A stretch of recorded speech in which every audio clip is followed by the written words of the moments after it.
Hi everybody, it's Alisamurray here, hanging out in the Sweet Life Garden or the Sweet Life poolside. Today, right. we're grilling today, guys. We're making a beautiful steak. Carl, tell us what we're making. So chimichurri flank steak, right? And really simple. You know, need a hot grill, and depending on the doneness of the meat that you want, most people like medium rare. Yep. Or something that it's not, you don't cook all the flavor out of it. It's easy.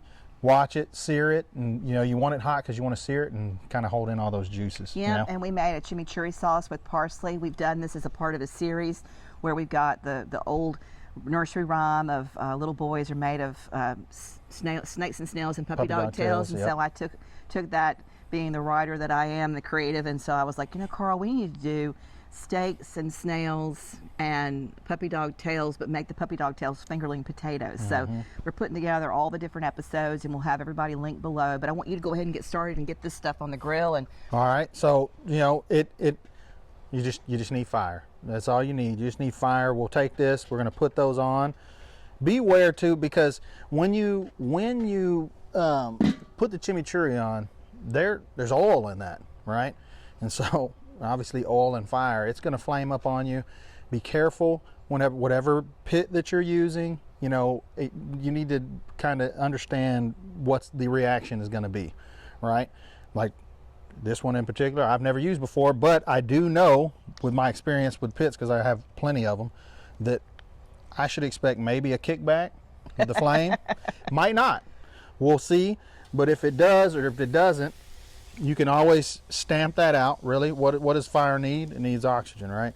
So slap that top on it, and that's right. Be good and to you go. can control it. And you might have a little singed hair here and there, but you'll live. But other than that, you see how that oil is dripping. It's kicking that fire up. We'll put this over it. That way it doesn't cook too fast and burn the outside. Other than that, it's going to be a real simple thing. We'll get back with you. I'll keep you updated on the way things are going. Yep, and we're gonna it's leave going it to on cook there. pretty fast. Yep, and then we'll come back to you and show you where it's done and get it plated up for you, and we'll be finished up. Sounds so we'll good. see you in a little bit in the kitchen. All right, guys, we're back in the kitchen, and we have brought these in from the grill, and aren't they just beautiful? And I just had a little taste of it, and it's man. I know I say that all the time, but I'm dead serious. They came out wonderful, and we didn't get to marinate it overnight. So I imagine if you do that, it'd be even better.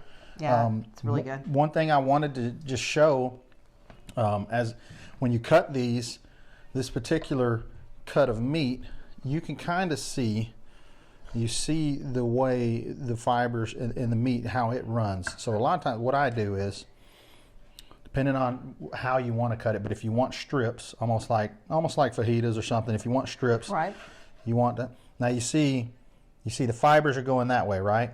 And so what you do is you'll come back. Let me actually move this over here. You'll come back, you'll hold it,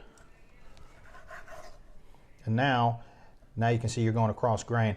The significance and the importance about that, right, is that it's gonna actually be even more tender than it already is, and it'll fall apart. So you got to go cross grain on it to be sure that you don't have it be. Sometimes it turns out to be a little bit chewy.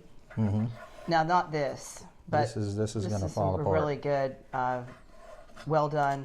Not well done in terms of cook, but a well done piece of seasoned meat. So you're not gonna. There's not hardly any fat in it at all. So it's just a really beautiful cut, and I think it's a loin. I think it's a skirt steak loin. Okay. And that's just beautiful. That is really beautiful, guys.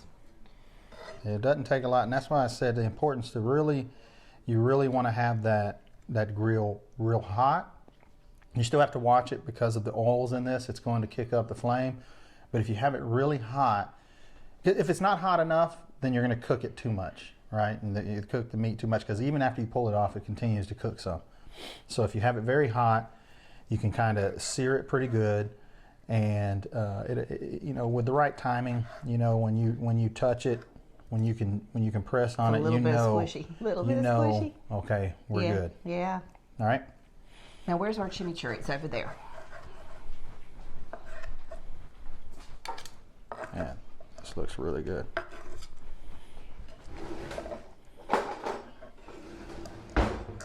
So this, you guys remember, we did the other episode, and this is the same marinade that we used for the homemade chimichurri for the steak today. And the episodes that we're putting together are my little play on the nursery rhyme for the little boys of snakes and snails and puppy dog tails. I wanted to do steaks and snails and fingerling potato tails.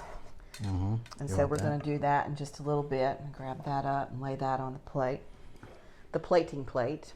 Beautiful. So yummy. Yes, it is. And what I love too about making steak like this is that you can actually do a homemade tortilla and make a really wonderful, quick and easy lunch. You could chop it up into little squares and do a quesadilla with some really cool cheeses and fresh cut jalapenos from the garden or bell peppers. You could throw it on a salad. You could drizzle it with Seven Seeds barbecue sauce. That's right. There we go. There's so much stuff that can be done. You can even do a big baked potato, and you could, have this be a part of what you use in the toppings on a baked potato. So there's just a lot that you can do with this steak.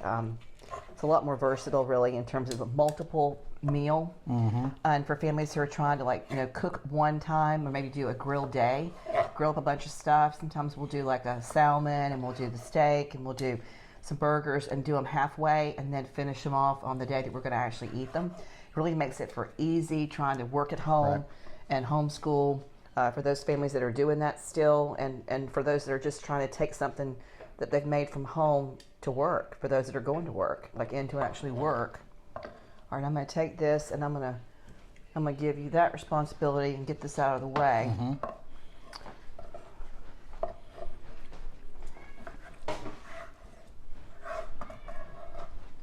We got cats screaming everywhere. It's supper time at the Murray's house in the Sweet Life kitchen, and the cats are smelling. They're smelling all the wonderfulness.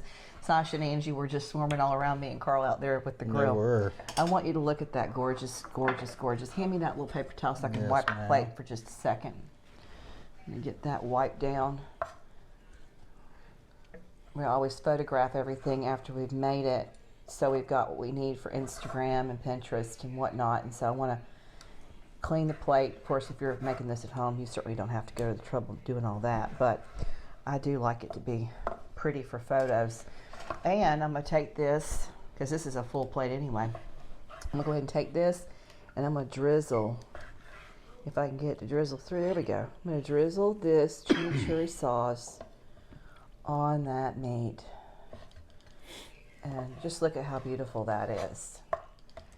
Just pretty. A little bit of extra cha-cha-cha. Guys, this ain't one of those things where you're like, it just looks like it's good on video.